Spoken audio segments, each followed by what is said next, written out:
ان الحمد للہ نحمده ونستعینه ونستغفره ونعوذ باللہ من شرور انفسنا ومن سیئات اعمالنا من يهده اللہ فلا مضل له ومن يضلل فلا هادی له واشهد ان لا الہ الا اللہ وحدہ لا شریک له واشهد ان محمدا عبدہ ورسولہ اما بعد فإن خير الحديث كتاب الله وخير الهدي هدي محمد صلى الله عليه وآله وسلم وشر الأمور محدثاتها وكل محدثة بدعة وكل بدعة ضلالة وكل ضلالة في النار.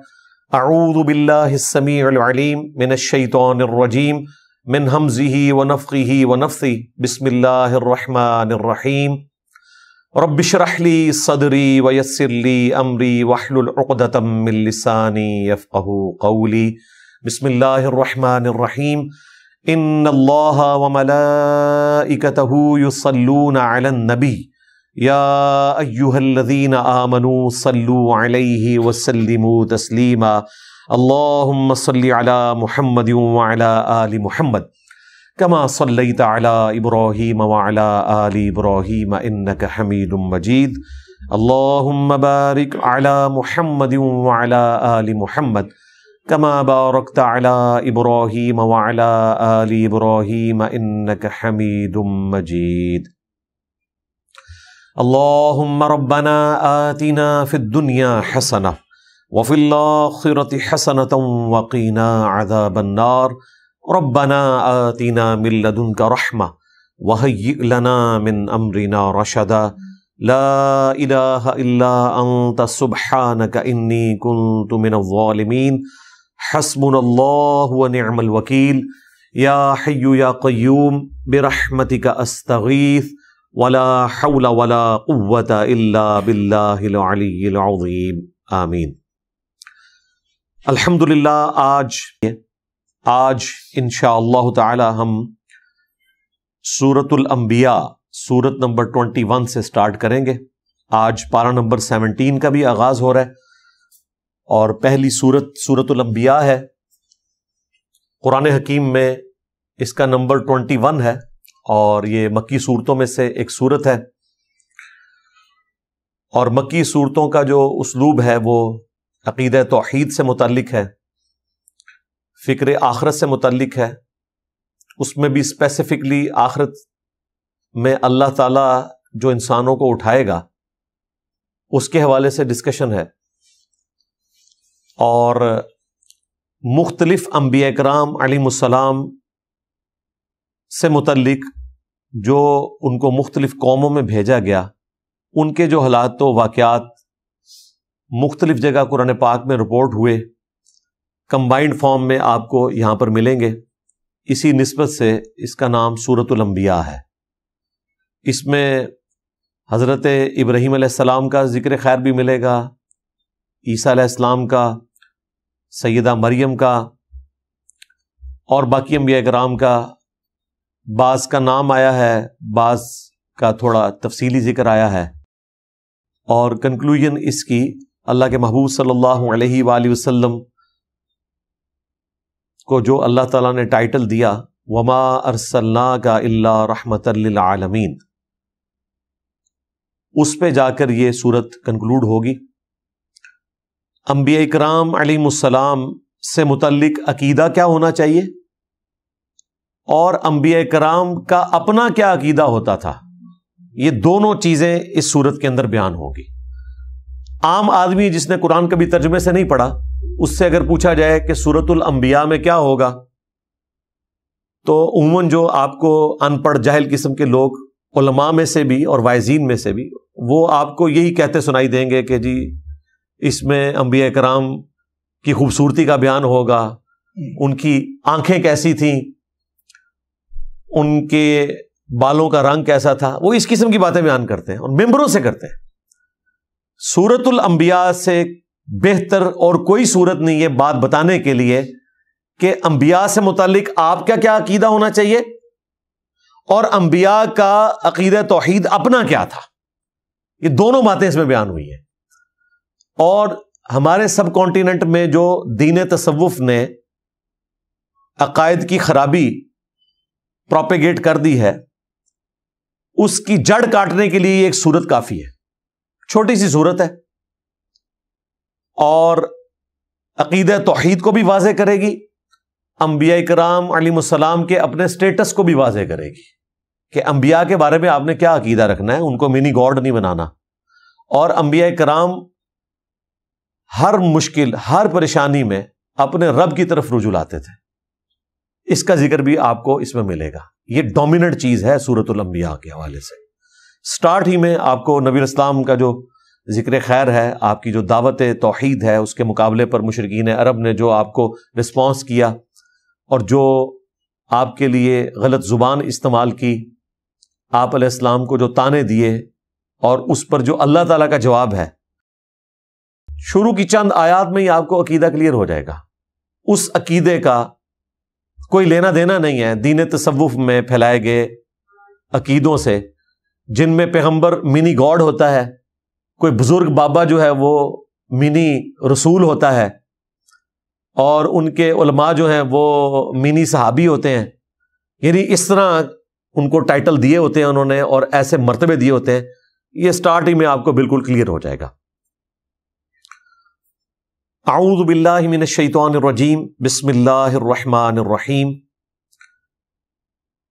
اقترب للناس حسابہم، قریب آ گیا ہے لوگوں کے حساب کا وقت، وہم فی غفلۃ معرضون، لیکن ان کا حال یہ ہے کہ وہ غفلت میں منہ پھیرے ہوئے ہیں۔ ایبسولوٹلی اس آیت کو دیکھا جائے تو پوری انسانیت کے لیے، جیسے ہی انسان نے مرنا ہے، آخرت کی زندگی شروع ہو جانی ہے، اس کا حساب بالکل اس کے قریب ہے، لیکن انسان غفلت کی زندگی گزار رہا ہے۔ اور اگر آپ اسے ریلیٹیولی دیکھیں آنے والے ٹاپک کے ساتھ، تو یہ مشرکین عرب سے متعلق ہے کہ اللہ تعالیٰ نے ان کے لیے فیصلہ فرما لیا ہے کہ ان پر عذاب استیصال آئے گا، غزوہ بدر کی شکل میں، اس کے بعد غزوہ احد کی شکل میں، خندق کی شکل میں۔ کئی لوگوں کو اس سے پہلی توبہ کی توفیق مل جائے گی، کئی کو نہیں ملے گی۔ ان کے حساب کا وقت اب قریب آ چکا ہے، لیکن یہ غفلت میں منہ پھیرے ہوئے ہیں۔ ما یأتیہم من ذکر من ربہم محدث، ان کے رب کی طرف سے کوئی بھی نئی نصیحت نہیں آتی مگر اس حال میں الا استمعوہ وہم یلعبون، کہ وہ اسے سنتے تو ہیں مگر کھیل کود میں مگن ہوتے ہوئے، کیجول لیتے ہیں۔ سورۃ الفرقان میں ہے نا کہ اللہ کے نیک بندوں کی نشانی یہ ہے کہ وہ اندھے اور بہرے بن کر اللہ کی آیات پر نہیں گرتے، غور و تفکر کرتے ہیں۔ اللہ تعالیٰ کی طرف سے پیغام آیا، اسے سیریس لینے کی ضرورت ہے، بجائے اس کے کہ اسے سیریس لیں۔ وہ کہتے تھے یہ اگلے لوگوں کی کہانی ہے، اور پہلے بھی ہم نے اتنی باتیں سنی، کوئی عذاب نہیں آیا۔ اگر یہ نبی واقعی سچا ہے اور یہ کہتا ہے کہ مرنے کے بعد زندہ کیا جائے گا، تو بڑا آسان سا ٹیسٹ ہے، ہمارے ماں باپ کو زندہ کر دے، ہمارے سامنے لے آئے، ہم اس پہ ایمان لے آئیں گے۔ تو بھائی اگر یہ سب کچھ ہو جائے تو پھر آپ کون سا ایمان لے کر آئے؟ ایمان کا تو مطلب ہی ہے غیب میں دیکھ کر ماننا۔ ان الذین یخشون ربہم بالغیب لہم مغفرۃ واجر کبیر، جو اپنے رب سے بغیر دیکھے ڈرتے ہیں ان کے لیے مغفرت اور بڑا اجر ہے۔ دیکھ کر تو سب نے مان لینا ہے۔ تو اللہ تعالیٰ فرما رہا ہے ان کے پاس کوئی بھی نصیحت آتی ہے، قرآن کی کوئی بھی صورت نازل ہوتی ہے، آیات نازل ہوتی ہیں، تو وہ اسے کیجول لیتے ہیں، اس حال میں سنتے ہیں کہ وہ کھیل میں مگن ہے۔ آج مسلمانوں کا بھی یہی حال ہے۔ مسلمان تو خیر اس سے بھی پیچھے چلے گئے، وہ کم از کم سن لیتے تھے، یہ تو سننے سے بھی قاصر ہیں۔ عربی آتی نہیں ہے، ترجمہ سنتے نہیں ہیں۔ لاہیۃ قلوبہم، ان کے دل غافل ہو چکے ہیں، وَأَسَرُّ النَّجْوَى، اور یہ آپس میں سرگوشیاں کرتے ہیں، الذین ظلموا، جو کہ ظالم لوگ ہیں، اور کہتے کیا ہیں؟ هَلْ هَذَا إِلَّا بَشَرٌ مِثْلُكُمْ، یہ تو نہیں مگر تمہارے جیسا ہی ایک انسان، یعنی نبی علیہ السلام کے بارے میں وہ کہتے ہیں یہ تمہارے جیسے ہی ایک انسان ہے، اس نے جو دعوی پیغمبری کیا ہے اس میں اور ہم میں کوئی فرق نہیں، نعوذ باللہ۔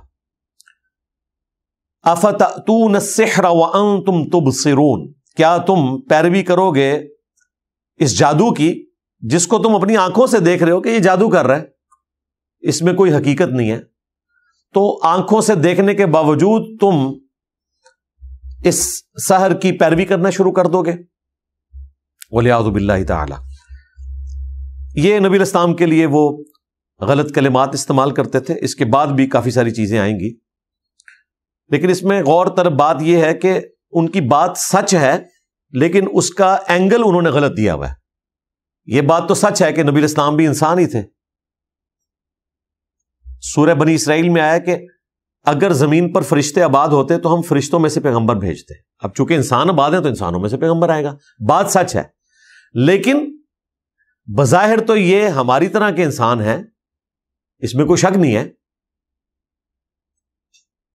سب سے بڑا فرق اس حوالے سے جو وہ ایمفسائز نہیں کرتے تھے وہ یہ تھا کہ ان پر اللہ کی طرف سے وحی آتی ہے, اور وہ ایسا کلام لے کر آئے ہیں عربیوں میں کہ عربی بھی ششدر رہ گئے قرآن کے اس اعجاز کو دیکھ کر.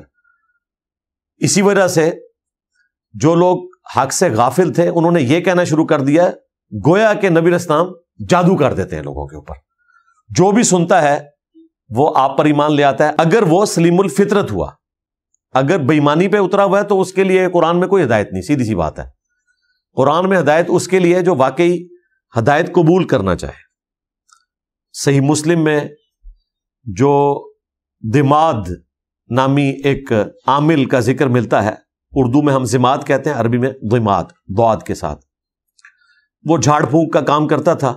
صحیح مسلم شریف میں آتا ہے کہ وہ جب مکے میں آیا تو کچھ لوگوں نے اس سے کہا کہ اس طرح ہمارے ایک بڑے ڈائنامک انسان تھے, بڑی اچھی پرسنالٹی محمد صلی اللہ علیہ وآلہ وسلم کی, اور کچھ عرصے سے انہوں نے یہ باتیں کرنا شروع کر دی ہیں, ہمیں لگتا ہے کہ وہ غار ہرا میں جو گئے تھے وہاں پر ان کے اوپر کوئی آسیب کا سایہ ہو گیا, تو تم علاج کرنا جانتے ہو تو تم ان کا علاج کرو.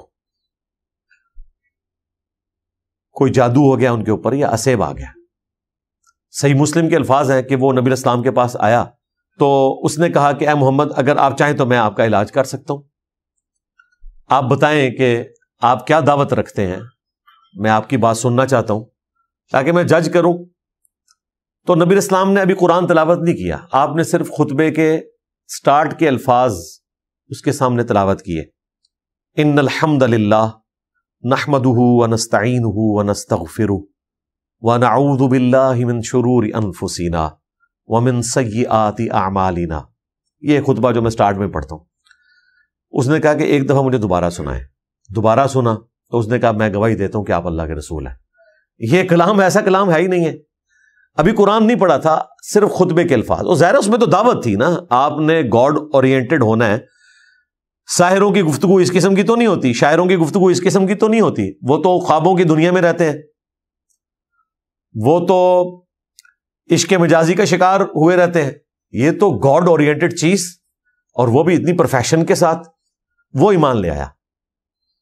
اب اس فیلڈ کے ایکسپرٹ نے اسلام قبول کر لیا. ہونا تو چاہیے تھا جن لوگوں نے بھیجا تھا وہ سارے بھی مسلمان ہوتے, کیونکہ جس بندے کے اوپر ان کا تکیہ تھا وہ ایمان لے آیا. لیکن وہی ہوا جس طرح جادوگر ایمان لے آئے, فرعون نہیں ایمان لے کر آیا. حالانکہ فرعون کو ایمان لانا چاہیے تھا کہ اس کے اپنے جادوگر مان گئے کہ یہ جادو نہیں ہے. یہاں پر بھی کافروں کو مان لینا چاہیے تھا کہ زماد نے جب یہ بات کہہ دی تو پھر یقیناً نبی علیہ السلام ایک غیر معمولی انسان ہے. لیکن چونکہ وہ حق قبول نہیں کرنا چاہتے تھے, اللہ تعالیٰ نے ان کو ہدایت نہیں دی. تو پھر ان کے پاس بہانہ یہ ہوتا تھا کہ یہ جادو ہے, اگلے لوگوں کی کہانیاں ہیں. اب اس کے جواب میں نبی علیہ السلام نے اللہ کے حضور عرض کی, قال ربی یعلم القول فی السماء والارض. نبی علیہ السلام نے کہا کہ میرا رب خوب جانتا ہے جو بات کہی جاتی ہے آسمان میں اور زمین میں. وَهُوَ السَّمِيعُ الْعَلِيمُ, اور وہی سننے والا ہے, سب کچھ جاننے والا ہے. یعنی نبی علیہ السلام نے اپنے غم کی فریاد اپنے رب کے حضور رکھی, اور مشرکین عرب سے کہا کہ یہ جو کچھ تم باتیں کر رہے ہو نا میرے بارے میں, میرا رب خوب جانتا ہے. اسے تو پتا ہے کہ میں اللہ کا پیغمبر ہوں, ہر چیز سے وہ واقف ہے. بل قالوا اضغاث احلام، بلکہ وہ یہ بھی کہنا شروع ہو گئے کہ یہ پریشان خواب ہیں. بل افتراہ، بلکہ یہ خود سے انہوں نے گھڑ لیا ہے. بل ہوا شاعر، نہیں بلکہ یہ شاعر ہے. خود بھی ایک بات کے اوپر قائم نہیں ہے. دیکھیں اگر کسی شخص کو یہ پتا چل گیا کہ یہ سامنے والا بندہ کیا ہے تو وہ بار بار اپنا بیان تو نہیں بدلتا. تم نے ساحر کہا، چیپٹر کلوز کرو. نہیں، تسلی نہیں ہوئی کیونکہ جھوٹ کہا ہوا تھا نا. کسی کو یہ لولی پاپ دے دیا کہ ان کو خواب آتے رہتے ہیں، وہ یہ بیان کرتے ہیں. بعض جگہ پہ آیا کہ یہ اساطیر الاولین ہے، اگلے لوگوں کی کہانیاں بیان کرتے ہیں. اچھا، بعض لوگوں کو انہوں نے کہا کہ انہوں نے اللہ پر جھوٹ باندھ دیا، اور بعض کو کہا کہ یہ شاعر ہیں.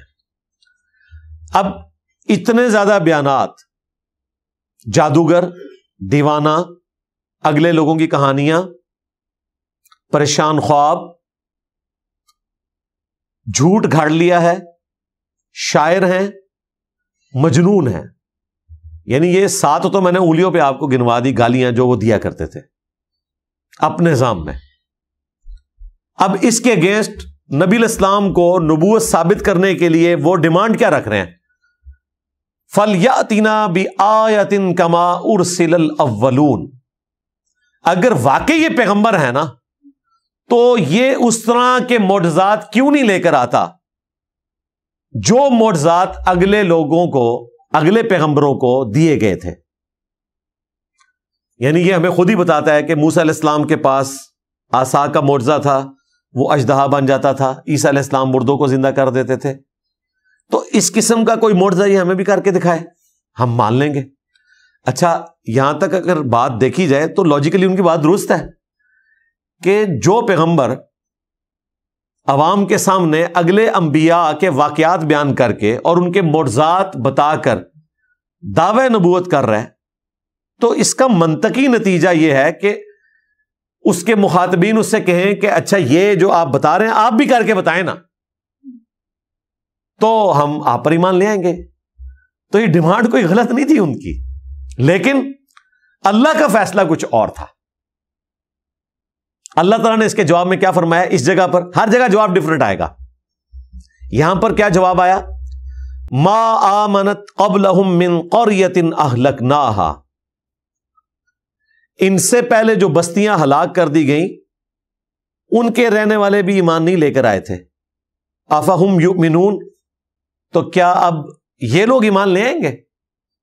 یعنی اللہ تعالیٰ نے اپنا ایک رول بتا دیا کہ اگلے انبیاء کے ماننے والوں کی ڈیمانڈ کے اوپر ہم نے منہ مانگے معجزات دکھائے، تو اس کا اینڈ رزلٹ یہی نکلا کہ ایمان وہ نہیں لے کر آئے. تو ان کے ساتھ بھی یہی ہونا ہے، اگر ہم نے ان کا منہ مانگا معجزہ دکھا دیا تو یہ ایمان نہیں لائیں گے.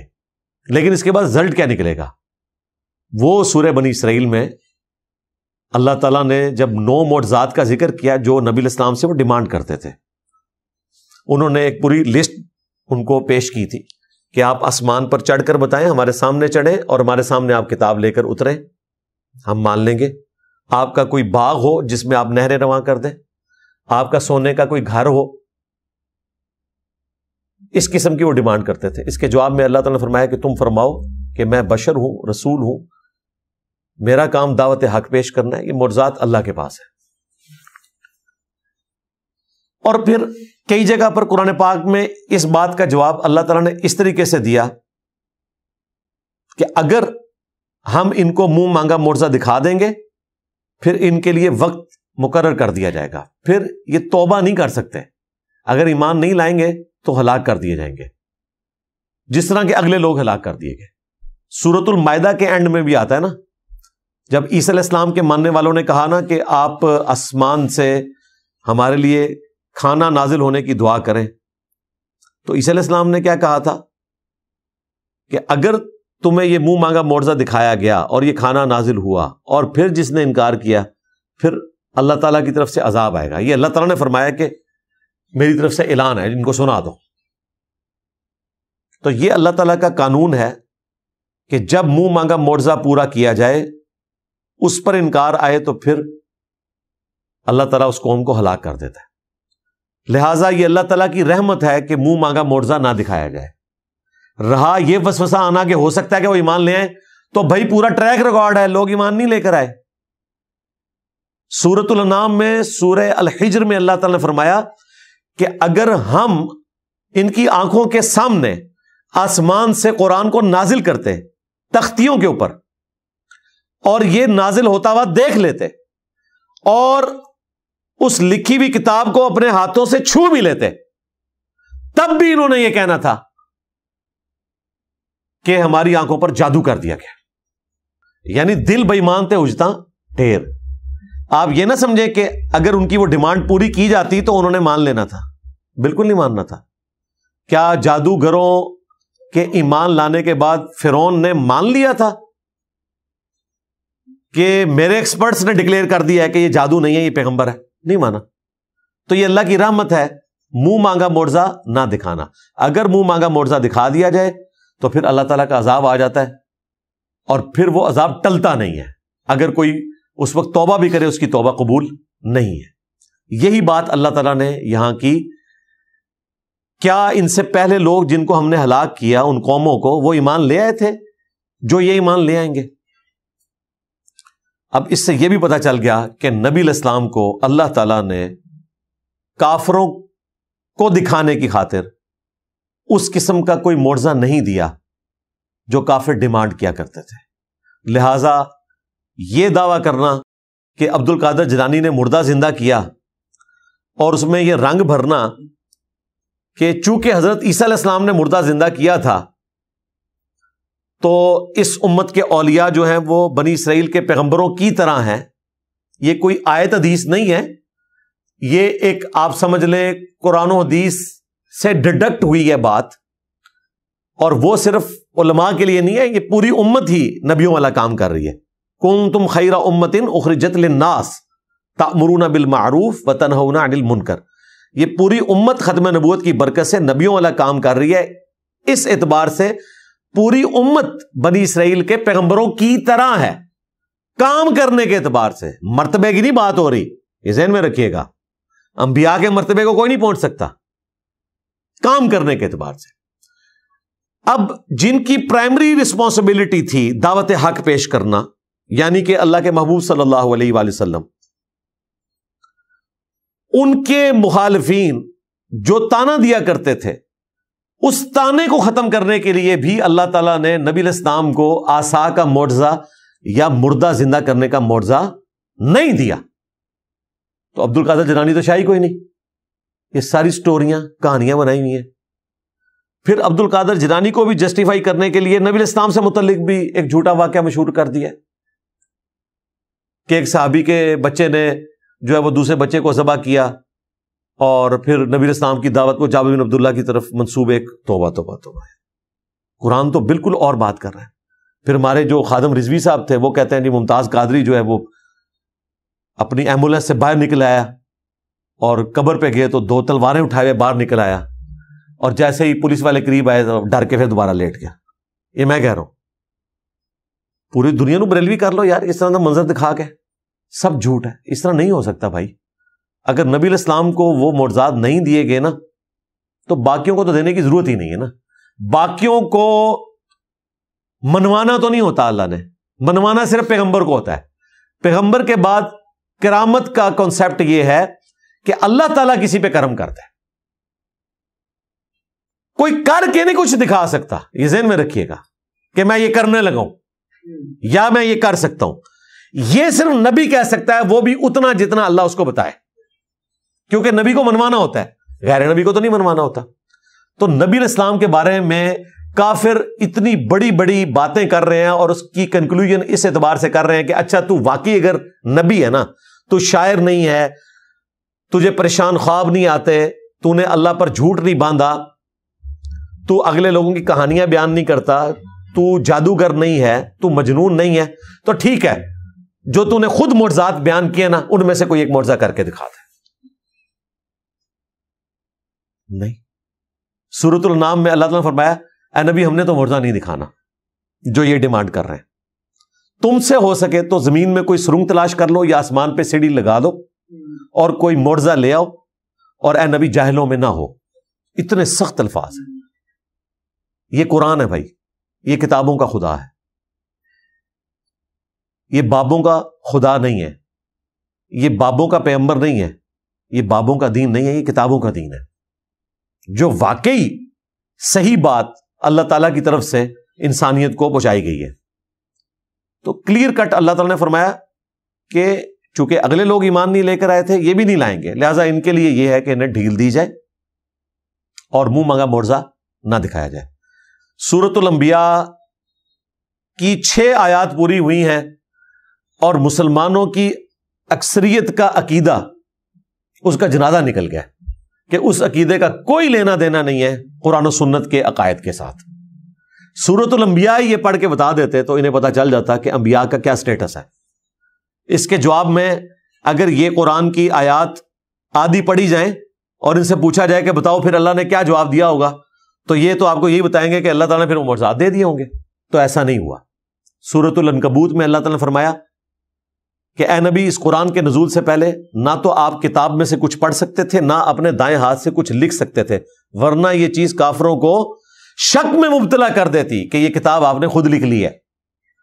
کیا ان کے لیے کافی نہیں ہے کہ اللہ تعالیٰ کی آیات صبح شام ان پر تلاوت کی جاتی ہیں؟ یہ معجزہ ہے. تو دعوی نبوت والا معجزہ نبی علیہ السلام کا قرآن ہے, جس طرح کہ عیسیٰ علیہ السلام کا مردوں کو زندہ کرنا اور موسیٰ علیہ السلام کا لاٹھی کو پھینک کر اژدہا بنانا اور اسے ہاتھ لگانا اور دوبارہ اس کا لاٹھی بننا.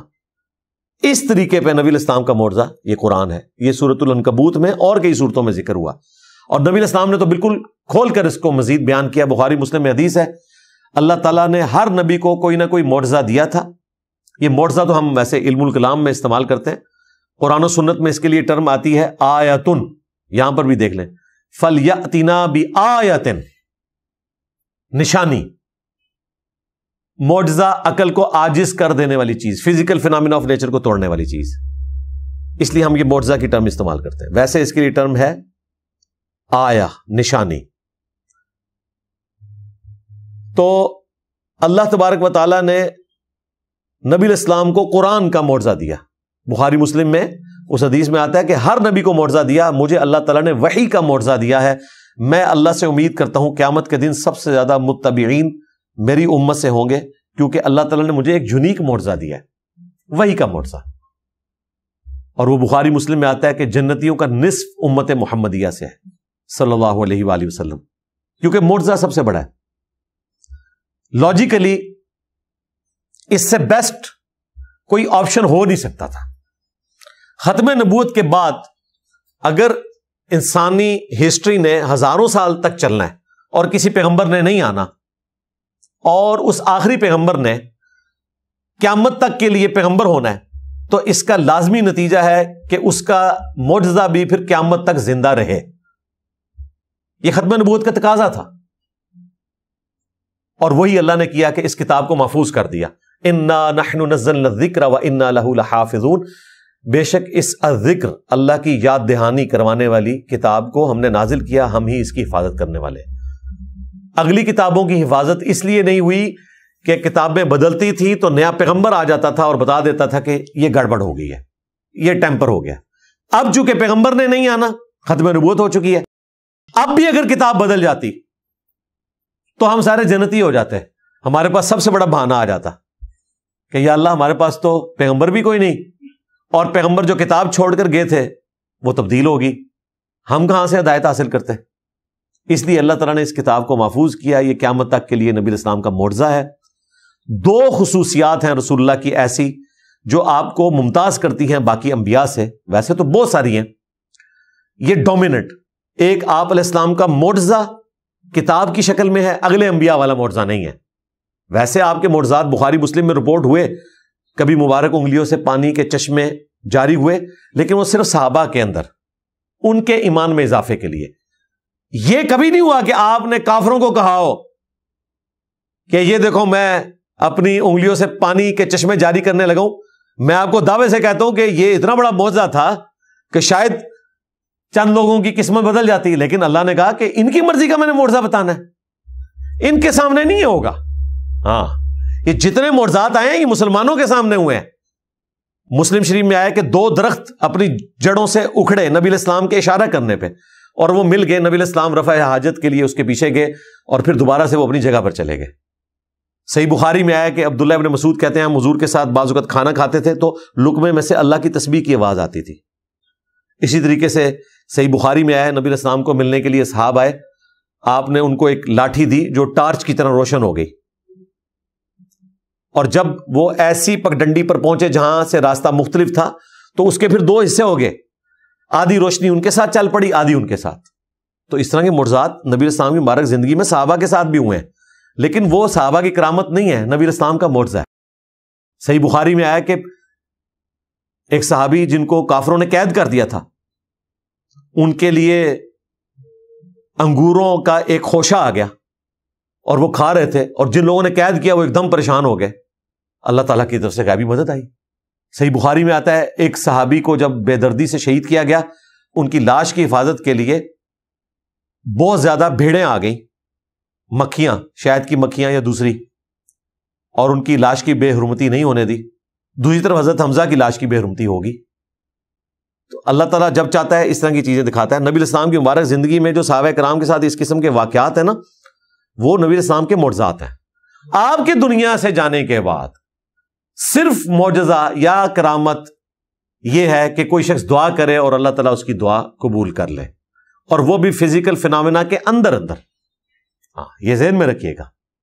جس طرح دلائل النبوہ امام بیہقی کی کتاب میں آتا ہے کہ انس ابن مالک کے کسان نے کہا کہ اس دفعہ بارشیں نہیں ہوئی ہیں, لگتا ہے کہ ہم قحط کا شکار ہوں گے. تو انہوں نے اپنی زمین میں کھڑے ہو کر دعا کی, اور تھوڑی دیر بعد جب واپس آئے تو کسان سے کہا کہ چیک کرو بارش ہوئی ہے کہ نہیں. تو وہ گیا تو بارش شروع ہوگی صرف ان کی زمین کے اوپر. تو یہ فزیکل فینامنا آف نیچر ہے نا, بارش ہونا فزیکل فینامنا ہے. صرف دعا قبول ہوئی کہ اللہ تعالیٰ نے بادل بھیج دیے. تو کر کے دکھانا اس طرح کی کوئی کرامت نہیں. یہ تخت بلقیس کا واقعہ بھی ہم بھی اسے سمجھانے کے لیے کبھی کبھار کرامت کہہ دیتے ہیں, ایکچولی وہ کرامت کوئی نہیں ہے, وہ تو دعویٰ ہے.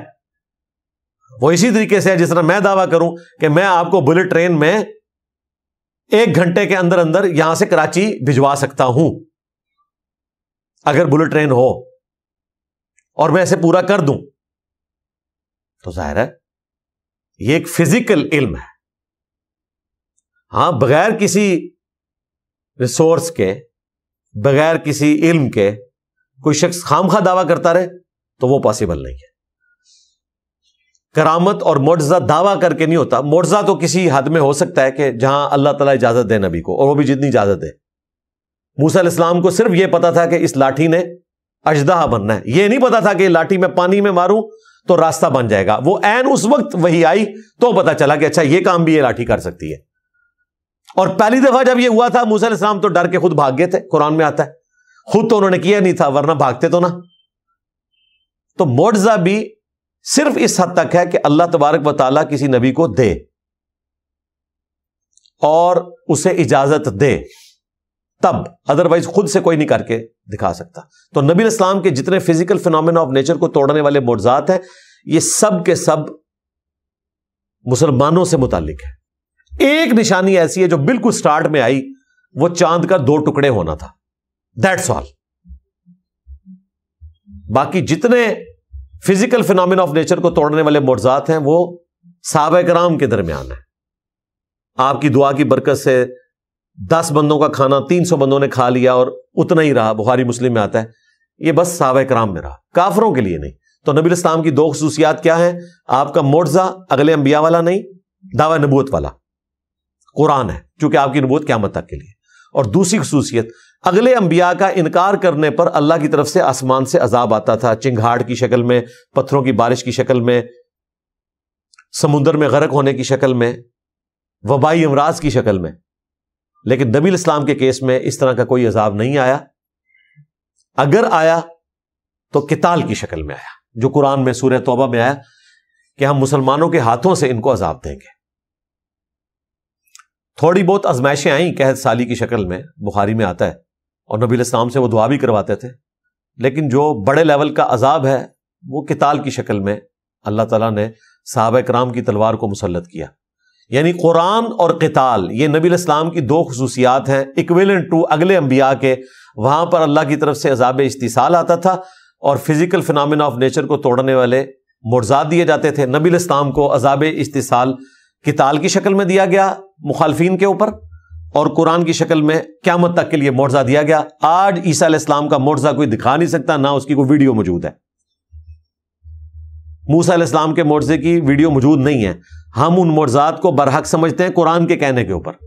دکھا ہم بھی کوئی نہیں سکتے، لیکن قرآن وہ معجزہ ہے جو ہم دکھا سکتے ہیں، جو اس زمانے میں شاعروں کے لیے چیلنج بن گیا. آج سائنس کے اعتبار سے معجزہ ہے کہ کئی ایک ڈسکوریز جو 20ویں صدی میں آ کر ہوئی ہیں ان کا ذکر اس زمانے میں اس کتاب میں موجود ہونا، اس کا جواب صرف یہ ہو سکتا ہے کہ یہ کریٹر آف دی یونیورس کی طرف سے کتاب بھیجی گئی ہے، اور کوئی جواب نہیں ہو سکتا. ابھی تو اس کے اندر جو میتھمیٹیکل چیزیں ہیں وہ ہمارے ایک بھائی نے اگلے دن ہائی لائٹ کی ہیں، میں نے ان سے پھر فون پہ بھی بات کی. وہ ایک ایتھیسٹ کے ساتھ گفتگو کر رہے تھے، صرف سورۃ الکوثر کے اوپر انہوں نے کئی ایک اس کی میتھمیٹیکل جو آرڈر ہیں ڈسکور کیے ہیں. ایک تو اس کے اندر جو پیغام چھپا ہے وہ تو اپنی جگہ، جو میتھمیٹیکل آرڈر موجود ہے الفابیٹس کا وہ اتنا یونیک ہے، اور وہ کہتا ہے میں نے تو پورے قرآن کے اوپر اس حوالے سے ورکنگ کی ہوئی ہے. اور یہ دیکھیں اتنی بڑی حفاظت ہے کہ قرآن کی کوئی آیت بدلے گا تو وہ آرڈر ڈسٹرب ہو جائے گا، ایک لفظ بھی بدل دے تو آرڈر اس کا ڈسٹرب ہو جائے گا. اب یہ وہ چیزیں ہیں جو صحابہ کرام کو بھی نہیں پتا تھی. ہر آنے والا زمانہ قرآن پاک کے حوالے سے نئی چیزیں ہائی لائٹ کرے گا لوگوں کے سامنے. حروف ابجد کا علم صحابہ اور تابعین کے دور میں زبان کے طور پر رائج تھا. یہ تعویذات جو لکھتے ہیں انہوں نے تو اس علم کو ہی بدنام کر دیا نا، ورنہ یہ پیرلل میں ایک لینگویج ہے جس میں آپ اعداد کو جمع کر کے ایک پوری گنتی ہے. جس طرح محمد کے 92 بنتے ہیں، اللہ کے 66 بنتے ہیں، بسم اللہ الرحمن الرحیم کے 786 بنتے ہیں. ان ڈیجٹس کو یوز کر کے بھی قرآن پاک کے حوالے سے کئی ساری چیزیں ملتی ہیں جو آج لوگوں نے اس کے اوپر ایکسپیریمنٹس پرفارم کیے ہیں. اس طریقے سے قرآن حکیم کا اعجاز کہ اس کی صورتیں جوڑوں کی شکل میں نازل ہوئیں، یہ چیزیں تو ابھی آ کے لوگوں نے ایکسپلور کی نا. حمید الدین فرائی صاحب سے پہلے تو یہ چیز کسی نے ہائی لائٹ نہیں کی تھی. مولانا مودودی رحمہ اللہ نے کئی چیزوں کی ویلیو ایڈیشن کی، کئی ایسی چیزیں انہوں نے ہائی لائٹ کی جو پہلے لوگوں نے ہائی لائٹ نہیں کی ہوئی تھی. تو ہر آنے والا زمانہ قرآن پاک کے حوالے سے کوئی نہ کوئی ایسی نئی چیز بتاتا ہے کہ جو انسان کو حیران کر دیتی ہے کہ یہ ایک غیر معمولی کلام ہے. تو یہ معجزہ قیامت تک کے لیے. اس اعتبار سے نبی علیہ السلام کا یہ فرمانا کہ مجھے اللہ نے وحی کا معجزہ دیا ہے، میں امید کرتا ہوں کہ قیامت کے دن سب سے زیادہ متبعین میری امت سے ہوں گے، اس کا پریکٹیکل جو عملی نمونہ ہے وہ ہم نے دیکھ لیا کہ لوگوں نے قرآن کا ترجمہ انگریزی میں پڑھا، اپنی مدر ٹنگ میں پڑھا اور اسلام قبول کر لیا.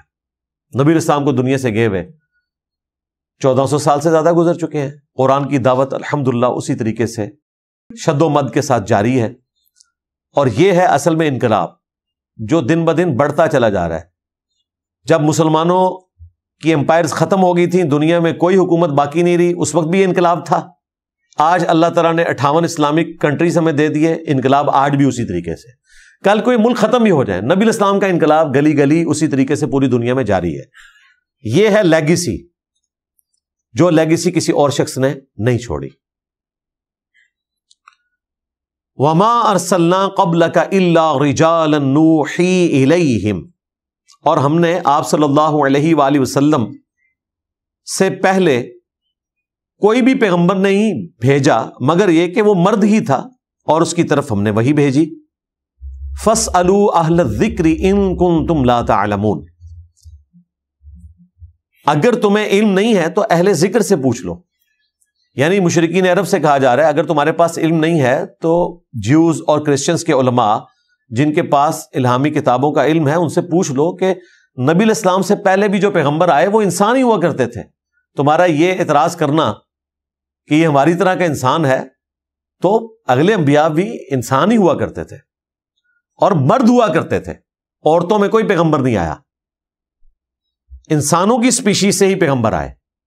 ظاہر ہے عورتیں اس کام کے لیے سوٹیبل بھی نہیں، اس کے لیے ایکسٹروورٹ بندہ چاہیے، اور پھر وہ ایسا ڈائنامک ہو کہ ہر وقت اویلیبل ہو. عورتوں کے ساتھ تو اللہ تعالیٰ نے کئی ایک بشری کمزوریاں لگائی ہیں. مہینے میں 6-7 دن ان پر ایسا وقت آتا ہے کہ وہ نماز بھی نہیں پڑھ سکتی.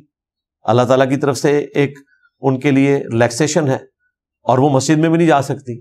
اب پیغمبر نے تو امت کو لیڈ کرنا ہوتا ہے، یہ تو ہو ہی نہیں سکتا کہ پیغمبر جو ہے وہ عورت ہو اور وہ 7 دن کی چھٹی کرے، پلس پھر اس کو مردوں سے پردہ کرنا پڑے گا، اور کئی ایک کمپلیکیشنز آ جائیں گی. اس لیے اللہ تعالیٰ نے پیغمبر مرد بنائے ہیں. ہاں پیغمبروں کی مائیں عورتیں ضرور تھیں، ان کی رسپیکٹ اپنی جگہ، اللہ نے ان کی تعریف بھی کی ہے، موسیٰ علیہ السلام کی والدہ کی، عیسیٰ علیہ السلام کی والدہ کی.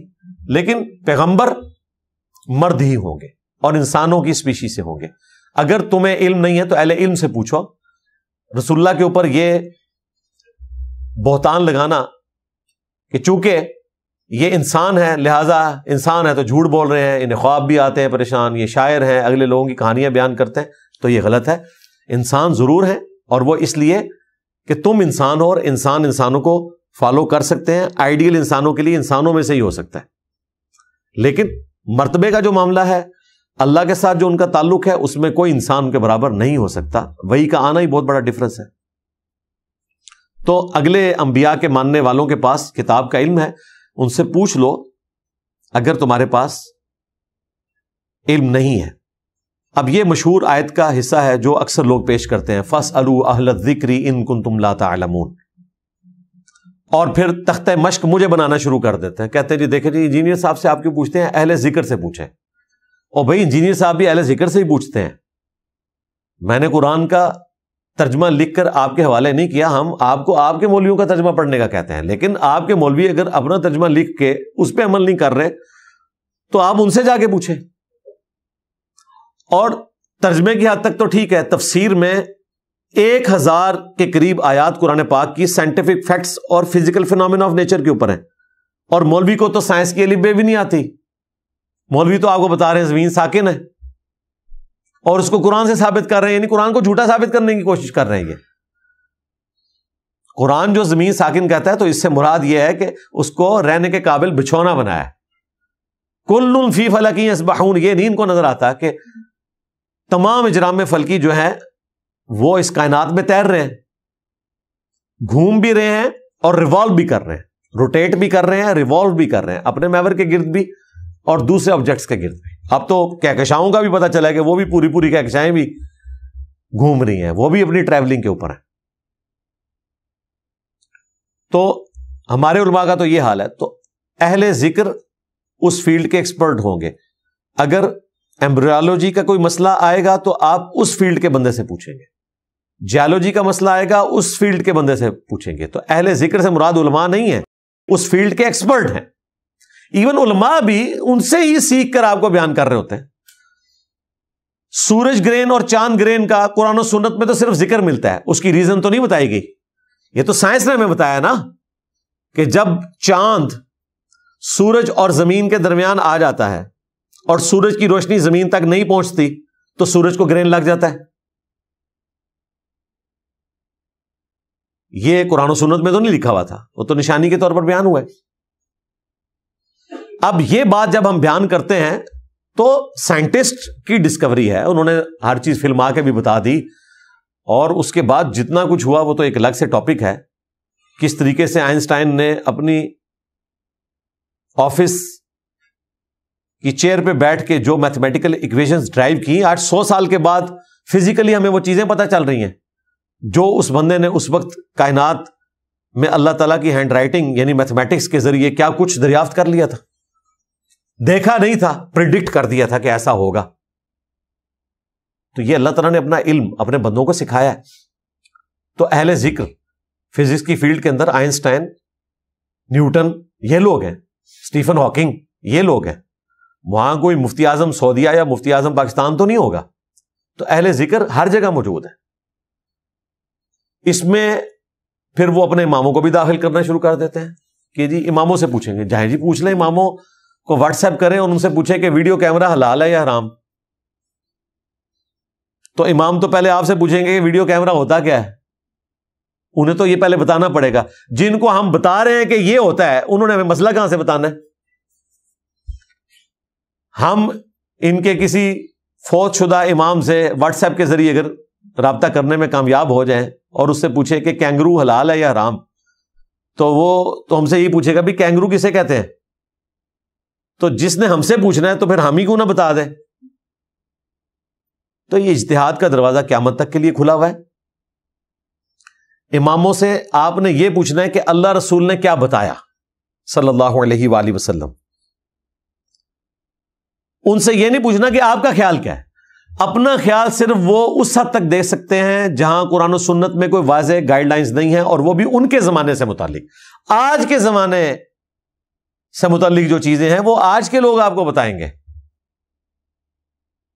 یار جب فقہ حنفی کے علماء یہ لکھیں کہ آپ نے روزے کی حالت میں زیادہ پھیل کے نہیں بیٹھنا، سمٹ کے بیٹھنا ہے، ورنہ استنجا کرتے ہوئے پانی معدے تک پہنچ جائے گا اور روزے کے ٹوٹ جانے کا خدشہ ہے، تو آپ کے بزرگوں کا علم غیب بھی فارغ، ان کا علم سائنس بھی فارغ، کہ انہیں پتہ ہی نہیں ہے کہ بھائی کیا استنجا کرنے سے معدے تک پانی پہنچ سکتا ہے۔ یہ تو پتہ نہیں کتنے ہارس پاور کی موٹر لگائیں تو معدے تک پانی تب بھی نہ پہنچ پائے، کتنے کمپلیکس راستوں سے یہ سارا معاملہ ہوتا ہے۔ آج تو ہمارے چھوٹے بچے کو بھی بایولوجی کی برکت سے یہ سب کچھ پتا ہے، اور بزرگ کیا لکھتے رہے خود سے ہی، یہ خود ہم نے باپا جانی سے سنا ہے کہ جی پانی اگر آپ کھڑے ہو کر پیئیں گے تو پانی ڈائریکٹ جا کے مثانے پہ اٹیک کرتا ہے، مثانے پہ گرتا ہے، اس کی وجہ سے قطروں کی بیماری شروع ہو جاتی ہے۔ پانی بھائی کسی صورت مثانے تک ڈائریکٹ پہنچ ہی نہیں سکتا، پتہ نہیں بیچارہ کن کن راستوں سے گزر کے وہاں تک پہنچتا ہے۔ ان کا علم غیب بھی فارغ، علم سائنس بھی فارغ، سب جھوٹ بولتے رہے۔ اب یہ کہتے ہیں یہ فَاسْأَلُوا أَهْلَ الذِّكْرِ إِن كُنتُمْ لَا تَعْلَمُونَ۔ اللہ کے بندے انہوں کو پوچھیں گے نا تو تھوڑی بہت جو عزت رہ گئی ہے نا ہمارے دلوں میں ان کے لیے کہ یہ بات آپ پڑھ سکتے ہیں، وہ بھی جاتی رہے گی۔ یہ ان کا حال ہے۔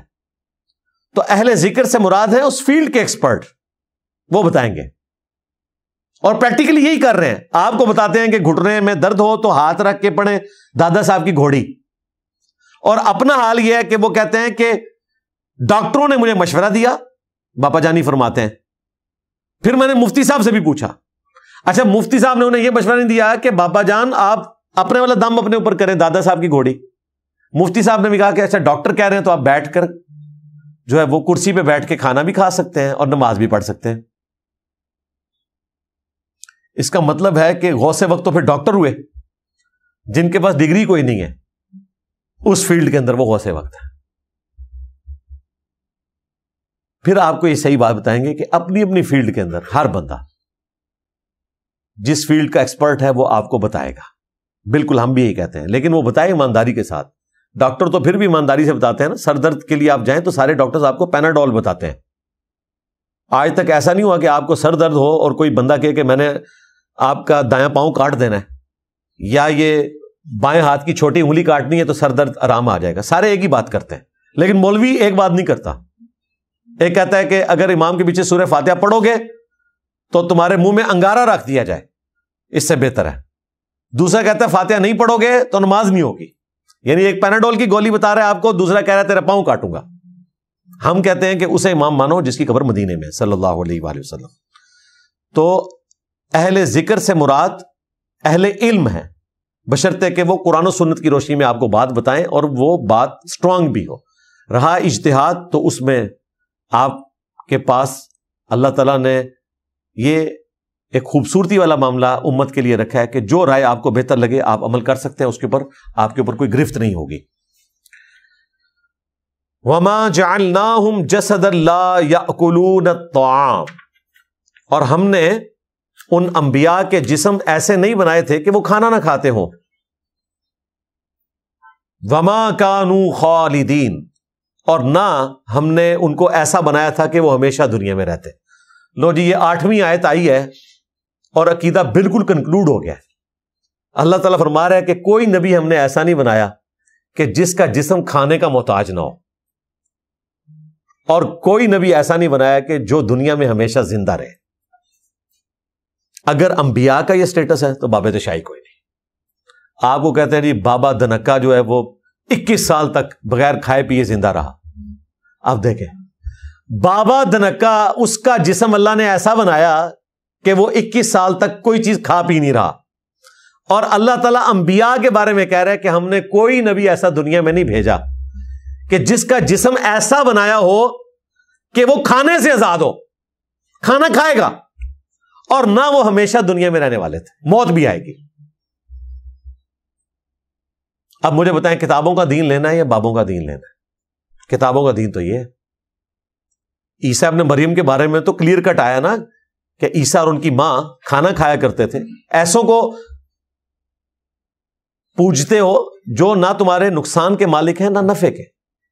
پوجنے کی بھی نفی آئی اور نفع نقصان دینے کی بھی نفی آئی. یہاں تو تمام انبیاء کا ذکر آ گیا.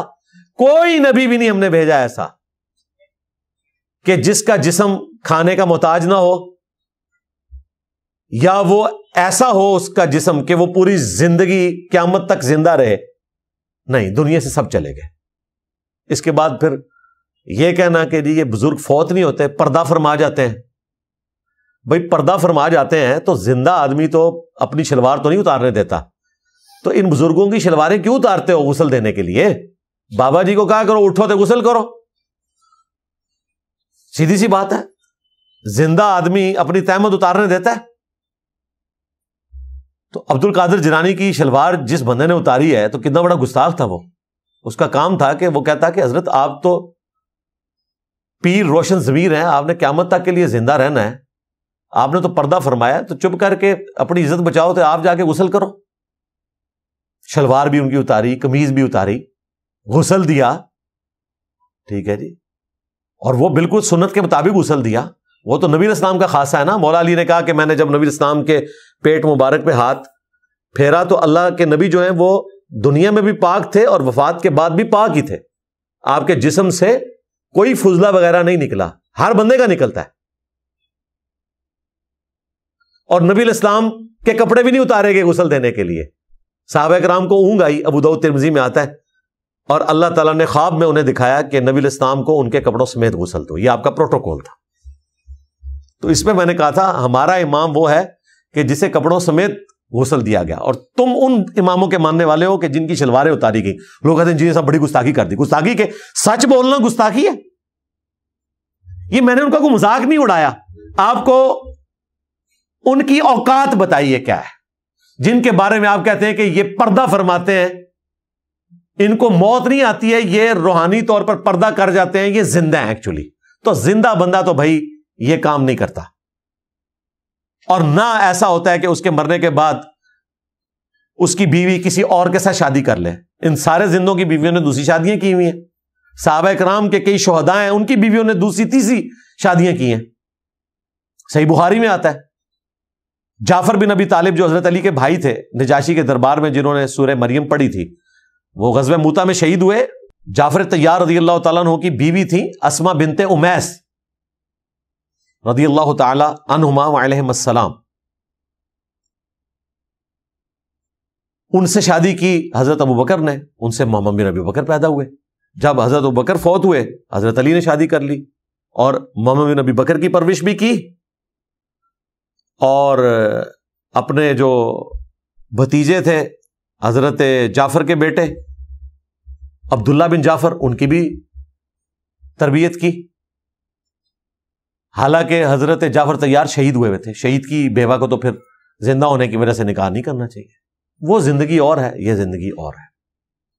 تو ان چیزوں سے باہر نکلیں. قرآن بالکل کوئی اور دین پیش کر رہا ہے, اور انہوں نے آپ کو بالکل کوئی اور دین بتایا جس دین کا کوئی لینا دینا نہیں ہے قرآن و سنت میں بیان کیے ہوئے دین کے ساتھ. قرآن و سنت تو بالکل واضح ہے. تو ہمارا امام وہ ہے جس کی قبر مدینے میں ہے صلی اللہ علیہ وآلہ وسلم. ان کا سٹیٹس بھی, باقی انبیاء کا سٹیٹس بھی اللہ تعالیٰ نے بیان کر دیا کہ وہ کھانا کھانے کے بھی محتاج تھے, اور وہ ہمیشہ اس دنیا میں رہے بھی نہیں. دنیا سے چلے گئے, جتنا عرصہ رہے کھا پی کر گزارا کیا. کوئی اس قسم کا معجزہ نہیں دکھایا کہ بغیر کھائے پیے زندہ رہے ہوں. بابوں کے بارے میں کہنا جی 12 سال جنگلوں کے پتے کھاتے رہے. یار یہ کس آیت عزیز میں لکھا ہوا ہے کہ آپ پتے کھائیں جنگلوں کے؟ ٹھیک ہے اگر آپ کو جنگل میں قید کر دیا جائے وہ ایک علیحدہ بات ہے. جس طرح شعب ابی طالب میں صحابہ کرام کو قید کیا گیا تو بعض اوقات مجبوراً انہیں درختوں کے پتے کھا کر اپنی جان بچانی پڑی. بھئی تمہیں تو مسئلہ ہی کوئی نہیں اللہ کے بندو, وظیفے لگے ہوئے ہیں, بنو عباس کی حکومت ہے, اس کے باوجود عبد القادر جیلانی جو ہے 12 سال جا کے پتے کھا رہے ہیں. ہو سکتا ہے انہوں نے نہ کھائے ہوں, یہ باندھ کے مروا رہے ہیں ان کو. ہم کہیں گے اگر انہوں نے یہ کام کیا تو بھائی وہ تو پھر جانوروں والی زندگی گزاری ہے, انسان کی تو یہ زندگی نہیں ہوتی کہ اس کو کھانا اویلیبل ہو جا کے پتے کھانا شروع کرتے. کسی حدیث میں نہیں آیا کہ نبی علیہ السلام کو کھانے کے لیے کوئی چیز اویلیبل تھی تو آپ نے نہ وہ خود کھائی نہ صحابہ کو کھانے دی اور جنگلوں میں جا کے پتے کھانے شروع کر دیے. یہ کون سا دین ہے؟ اور باب دھنکے کے بارے میں بھی جو انہوں نے مشہور کیا ہے, میں نے اس وقت بھی بات کی تو میری ویڈیو کے نیچے ایک بندے نے آگے کامنٹس کیے, ہم نے اس کے کامنٹس پھر پن کر دیے تھے انڈرسٹینڈ اسلام چینل کے اوپر. اس بندے نے کہا کہ میں تو اس کے علاقے کا رہنے والا ہوں, یہ رات کے اوقات میں چائے پیتا تھا, سارے چیزیں کرتا تھا, لوگوں کے سامنے کچھ کھاتا پیتا نہیں تھا. وہ کہتا میں نے اسے خود کھاتے پیتے ہوئے دیکھا ہے, لیکن آج کوئی ماننے کے لیے تیار نہیں ہے. یہاں جیلم سے لوگ جایا کرتے تھے باب دھنکے کے مزار پہ. بے نظیر نے سڑک بنوا دی تھی, اتنی پڑھی لکھی خاتون, اور توم پرستی ان لوگوں کی دیکھ لیں. نواز شریف صاحب بھی جاتے تھے. آپ لوگ صرف عمران خان صاحب کی بات نہ کریں کہ وہ کسی پیرنی کے پیچھے ہیں, یہ سارے ہی پیروں اور پیرنیوں کے پیچھے ہی لگے رہتے ہیں. اللہ تعالیٰ ان کو ہدایت دے جی, ان کی جو ڈگری ہیں وہ کسی کام آئے, اپنے آپ کو یہ سیدھے راستے کے اوپر چلائیں اور اپنے ماننے والوں کو بھی سیدھے راستے پہ چلنے کی ترغیب دیں. اللہ تعالیٰ سے دعا ہے جو حق بات میں نے کہی اللہ تعالیٰ ہمارے دلوں میں راسخ فرمائے. اگر جذبات میں میرے منہ سے کوئی غلط بات نکل گئی تو اللہ تعالیٰ ہمارے دلوں سے اسے دھو ڈالے, ہمیں معاف بھی فرما دے, کتاب و سنت کی تعلیمات پر عمل کر کے دوسرے بھائیوں تک پہنچانے کی توفیق عطا فرمائے. سبحانک اللہم و بحمدک اشہد ان لا الہ الا انت استغفرک و اتوب الیک وما علینا الا البلاغ المبین. جزاکم اللہ خیرا.